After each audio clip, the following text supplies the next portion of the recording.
दोस्तों, मेरा नाम है प्राजिता और आपका evidyarthi.in और अप्पू की पाठशाला में भाई बहुत बहुत स्वागत है। उम्मीद है सब बिल्कुल बढ़िया, एकदम तंदुरुस्त, एकदम बढ़िया शरिया हो। और जैसे आप जानते हो दोस्तों, हम लोग पार्ट 2 कर रहे थे, अभी भी हमारे पार्ट 2 के कुछ विषय बाकी हैं। तो पार्ट 2 है आपका स्वास्थ्य में सरकार की भूमिका, आपकी नागरिक शास्त्र की किताब से। तो इसका आज का जो विषय होने वाला है वो बहुत ही साधारण सा होने वाला है और देखा जाए तो विचार वार्तालाप पे ये विषय ज्यादा निर्भर करने वाला है। एक आप कह सकते हो स्वास्थ्य सेवा और समानता आज का विषय है। आज हम जानेंगे कि क्या स्वास्थ्य सेवाएं हर जगह खुली होने पर भी सबके लिए उपलब्ध हैं और कितने लोगों को इसके अंदर समानता मिलती है, यानी कि कितने लोग अपना इलाज करा पाते हैं, उसका प्रतिशत क्या है और बाकी ये सब चीजें जानेंगे हम इस विषय में। तो भाई जल्दी से हम लोग इस विषय का शुभारंभ कर देते हैं आपके लिए। तो भाई क्या सभी के लिए पर्याप्त स्वास्थ्य सेवाएं उपलब्ध है? भाई आप ही से एक छोटा सा प्रश्न कर लिया कि क्या सभी के लिए स्वास्थ्य सेवाएं उपलब्ध है। अब बहुत से लोग और मैं खुद यही बोलूंगी कि हाँ, जब भी मैं अपनी गली से बाहर निकलती हूँ तो देखती हूँ हर जगह सारे के सारे क्लिनिक खुले हुए हैं, दवाइयों की कोई कमी नहीं है, हर जगह दुकानें हैं, आगे जाकर ये अस्पताल पड़ता है, हर तरीके का अस्पताल मुझे तो दिखता है। तो हाँ, शायद मैं हाँ ही बोलूंगी कि हाँ, स्वास्थ्य सेवा सबके लिए पर्याप्त मुझे लगती है और भारत इस चीज पे काफी उन्नति कर गया है। लेकिन वही बात है ना दोस्तों कि हमें कभी कभार ये नहीं दिखता कि आटे में घून भी पिस जाता है, यानी कि कभी कभार ना बहुत सारी ऐसी निजी, बहुत जड़ों वाली चीजें होती है, बिल्कुल छुपी हुई चीजें, लोगों को बस ऊपर ऊपर दिख रहा होता है लेकिन वो छुपी हुई चीजें नहीं दिखती है। जैसे कि मेरे पापा बनाते हैं, खीर बनाते हैं, ठीक है। अब वो खीर गपशप करने में, खा जाने में जल्दी से ज्यादा से ज्यादा 10 या 20 मिनट लगते हैं पूरे परिवार को, लेकिन खीर को बनाने में बड़ी मेहनत लगती है ना। दूध काढ़ो, फिर उसका मलाईदार ऐसे दूध, एकदम गाढ़ा गाढ़ा दूध पर बनाओ, फिर उसमें चावल अच्छे से उबालो, फिर उसमें इलायची वगैरह, बड़ा अच्छा सा स्वाद लाने के लिए बहुत मेहनत करनी पड़ती है भाई। तो बिल्कुल ऐसी बात है दोस्तों कि देखा तो जाता है कि हाँ भाई सब अच्छा लग रहा है, ऊपर ऊपर से कोई और ही मुखौटा, और अंदर जाके देखो तो बहुत ऐसे लोग हैं जिन्हें अभी भी उपलब्धता नहीं मिल रही है उनके हक की। ठीक है, सबके पास ही हक है ना, एक खुद का इलाज कराने का हक, स्वस्थ रहने का हक है ना, लेकिन कितने लोगों को यह हक मिलता है वो देखते हैं। भारत में निजी स्वास्थ्य सेवाओं में वृद्धि हो रही है लेकिन सार्वजनिक सेवाओं में वृद्धि नहीं हो रही है।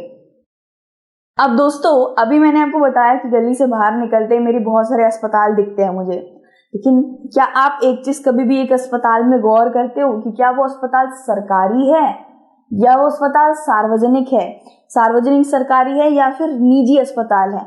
आप ऐसा कह सकते हो प्राइवेट है या गवर्नमेंट है।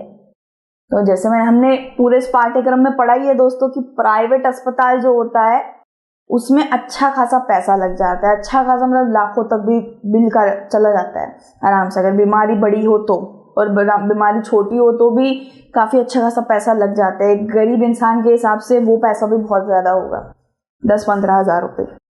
बाकी सार्वजनिक अस्पताल, जिनको सरकारी अस्पताल भी बोला जाता है, गवर्नमेंटल अस्पताल भी बोला जाता है, वो अस्पताल इतने नहीं दिखते हैं जितने ये प्राइवेट वाले दिखते हैं। मैं देखती थी यार, अस्पताल तो इतने सारे खुले हुए हैं, लेकिन क्या मैं ये कभी नहीं देखा मैंने अपने बचपन में कि वो सार्वजनिक है या निजी अस्पताल है। ठीक है, आप एक निजी अस्पताल खोल के रख दीजिए, 100-150 खोल के रख दीजिए, लेकिन उसमें कोई इलाज नहीं कराएगा क्योंकि गरीब लोग तो जा ही नहीं पाएंगे। इलाज कैसे करा पाएंगे? चाहे वो आप कितनी भी आप मशीनें लगा दीजिए, गरीब लोग तो नहीं करा पाएंगे इलाज, जो अमीर है वो ही करा पाएंगे। ठीक है, तो दोस्तों बात यही है कि सार्वजनिक ये अस्पताल नहीं खुल रहे हैं लोगों के लिए, जो लोग पैसा जिनके पास इतना नहीं है, जिनके पास मतलब दिहाड़ी जितनी उनके पास पैसा है, वो लोग, कोई रिक्शा वाला है, कोई ऑटो वाला है, कोई सब्जी बेचता है, वो लोग इतना ज्यादा भारी खर्चा कैसे उठा पाएंगे? तो उनके लिए निजी अस्पताल मतलब है ही नहीं इस दुनिया में, वो कभी नहीं जा सकते उसमें। ठीक है, वही सच्चाई है और सच्चाई में सच्चाई बोलती हूँ। आप जानते हो भाई, अप्पू हम सच्चाई बोलती है। तो स्वास्थ्य सेवाओं में वृद्धि नहीं हो रही है क्योंकि इन निजी सेवाओं की लागत अधिक है, बहुत से लोग इन्हें वहन नहीं कर सकते हैं। दोस्तों वही मैंने आपको बताया कि निजी अस्पताल तो बहुत खुल गए हैं, स्वास्थ्य सेवाएं भी बहुत खुल गई, लेकिन वो है तो प्राइवेट, इसमें लगेंगे तो बहुत सारे पैसे। ठीक है, कभी कभार ऐसा होता है दोस्तों, कभी कभार ना इंसान के लिए पैसा ही सब कुछ नहीं होता है। ठीक है, किसी के पास समझ लीजिए पैसा भी हो, थोड़ा बहुत पैसा कि हाँ मैं सरकारी अस्पताल में जाकर अपना इलाज करा लेता हूँ, लेकिन सरकारी अस्पताल ही नहीं खुले हुए हैं तो वो इंसान क्या करेगा, कहाँ जाएगा। आप एक हद तक देख लीजिए, एक अमीर इंसान निजी अस्पतालों में भी जा सकता है, अलग से घर में अपने डॉक्टर को अलग से, जिसको पर्सनल डॉक्टर कहते हैं ना, फैमिली डॉक्टर, बहुत सारी चीज़ होती है, वो अपने घर में बुला सकता है। साथ ही साथ वो सरकारी अस्पताल में वो लोग काफ़ी कम जाते हैं, तो उनके पास बहुत सारी सुविधाएं हैं। अमीर लोगों के पास पैसा है, बहुत सुविधाएं हैं। मैं ये नहीं कह रही भाई अमीर होना गुनाह है, लेकिन सबको ये हक तो सभी को मिलना चाहिए यार कि अगर कोई बीमार है, किसी को इलाज की ज़रूरत है, तो ये सरकार का एक तरीके से कर्तव्य है कि उसको वो अधिकार दिलाए, है ना। तो कुछ निजी सेवाएं अधिक कमाने के लिए प्राय ऐसे कार्यों को प्रोत्साहित करती हैं जो सही नहीं है। कुछ चिकित्सक ज़रूरत से ज़्यादा दवाइयाँ, इंजेक्शन या सलाइन आदि को सलाह देते हैं।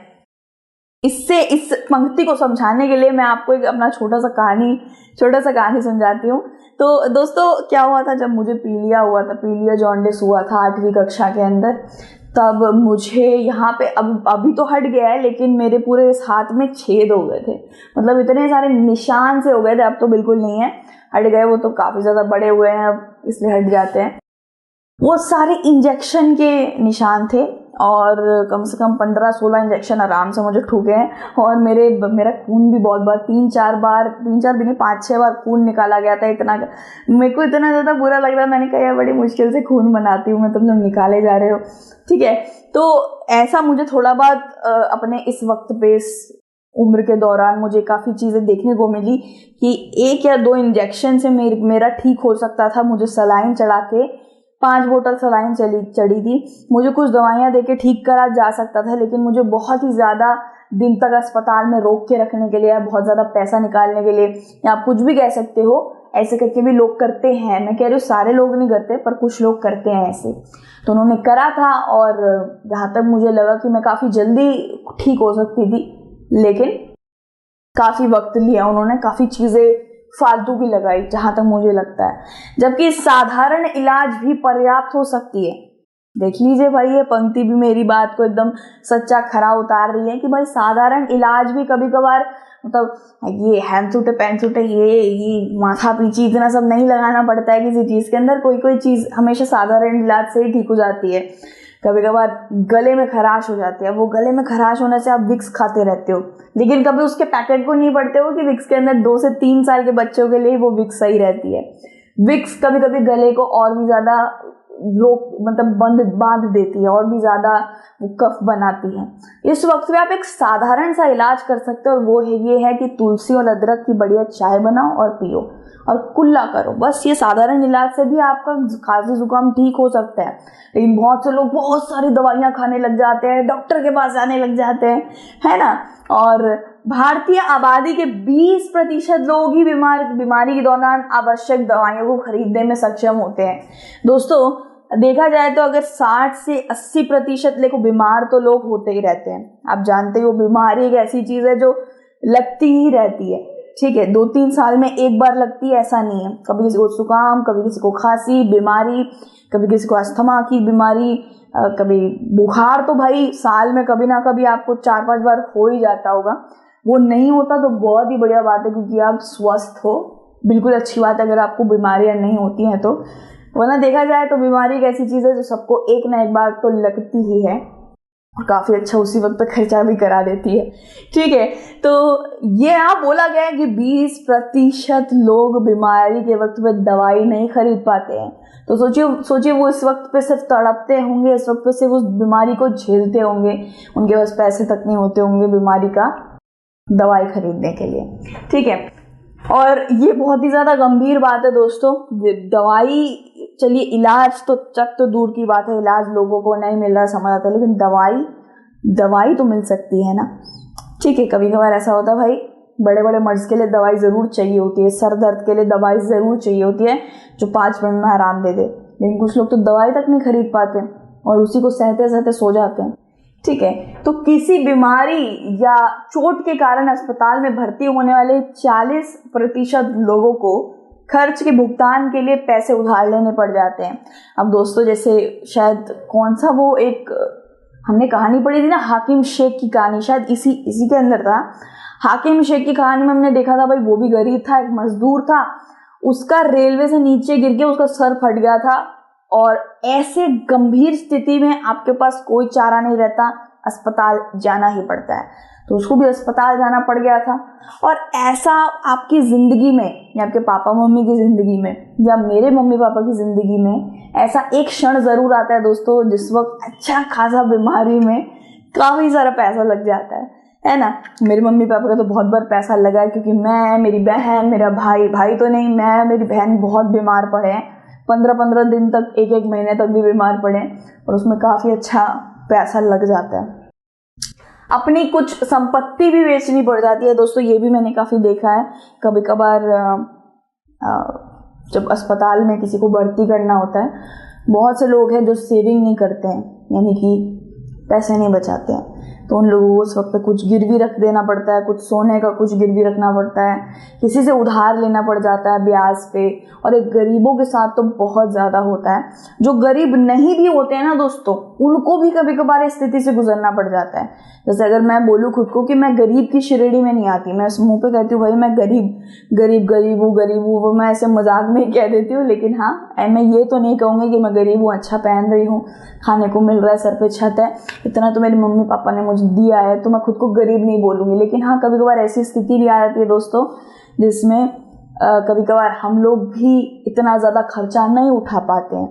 ठीक है, गरीब भी रोटी दाल खाता है और हम भी रोटी दाल खाते हैं, बस फ़र्क ये है कि हमें सैलरी वगैरह मिलती है, मम्मी पापा को सैलरी मिलती है, अच्छे पढ़ा लिखा है भाई, उन्होंने पढ़ाया लिखाया है, तो भाई आज हम इधर पहुँचे हैं, वरना शायद हमें भी धक्के वक्के खाना होता। ठीक है, तो जो जिसके किस्मत में। तो दोस्तों यही बात है, कभी कभार ना गरीब ही जड़ नहीं होती है, कभी कभार सरकार का भी एक अदा करने का एक कर्तव्य होता है कि वो सार्वजनिक अस्पताल ज़्यादा से ज़्यादा खुलवाए, जिससे लोगों को फ्री इलाज मिल पाए, मुफ्त इलाज मिल पाए। ठीक है, इसके बाद दोस्तों यही बोला है कि पहली बात तो ये कि गरीब पहले से पोषण का शिकार होते हैं, जिसको अंग्रेजी में मैल न्यूट्रिशन बोला जाता है, यानी कि उनको खाने को भी बराबर से नहीं मिलता। इससे उनको क्या हो जाता है, भोजन नहीं खाते जितना उन्हें खाना चाहिए, और इससे वो और भी ज़्यादा पतले सुकड़े और भी ज़्यादा कमज़ोर होते हैं। अंग्रेजी में मैल न्यूट्रिशन बोला जाता है। आप इसको बच्चों को होता है, जो उसे कुपोषित भी बोल सकते हैं, आप कुछ इस तरीके से देख सकते हैं। कुपोषित बच्चे को जितना इसका वजन होना चाहिए था, उससे काफ़ी कम वजन का बच्चा है।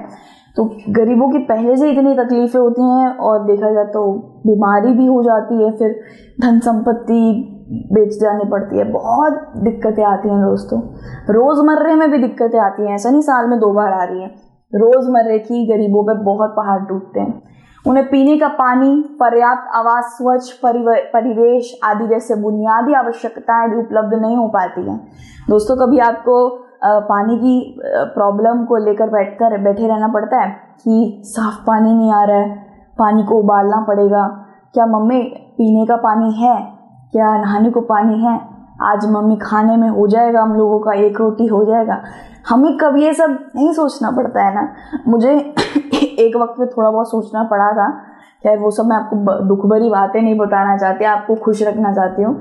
लेकिन हाँ, ऐसे लोग भाई बीमारी ले लीजिए, पीने का पानी ले लीजिए, स्वच्छता ले लीजिए, इन गरीब लोगों को हर चीज़ में कटौती करनी पड़ती है। पीने का पानी भी इनको स्वच्छ नहीं मिल पाता, और इसी वजह से ये बहुत सारी बीमारियों के शिकार बन जाते हैं दोस्तों। स्वच्छ आहार नहीं मिलेगा, स्वच्छ वातावरण नहीं मिलेगा, पानी पीने का अच्छा नहीं मिलेगा, तो आपको क्या लगता है क्या होगा? बीमारी नहीं होगी? पक्का बीमारी होगी, 100% बीमारी हो जाएगी। और इसलिए उनके बीमार पड़ने की संभावना अधिक हो जाती है। बहुत साधारण सी बात है यार, अगर आप गंदगी में रहोगे, साफ पानी नहीं पियोगे, साफ खाना नहीं खाओगे और पर्याप्त भोजन नहीं लोगे, तो आप कुपोषित हो जाओगे, कोई ना कोई बीमारी लगेगी, पेट में गड़बड़, food poisoning, stomach infection, lung infection, बहुत सारी चीज़ें, ट्यूमर बना देगा, बहुत सारी चीज़ें होती हैं।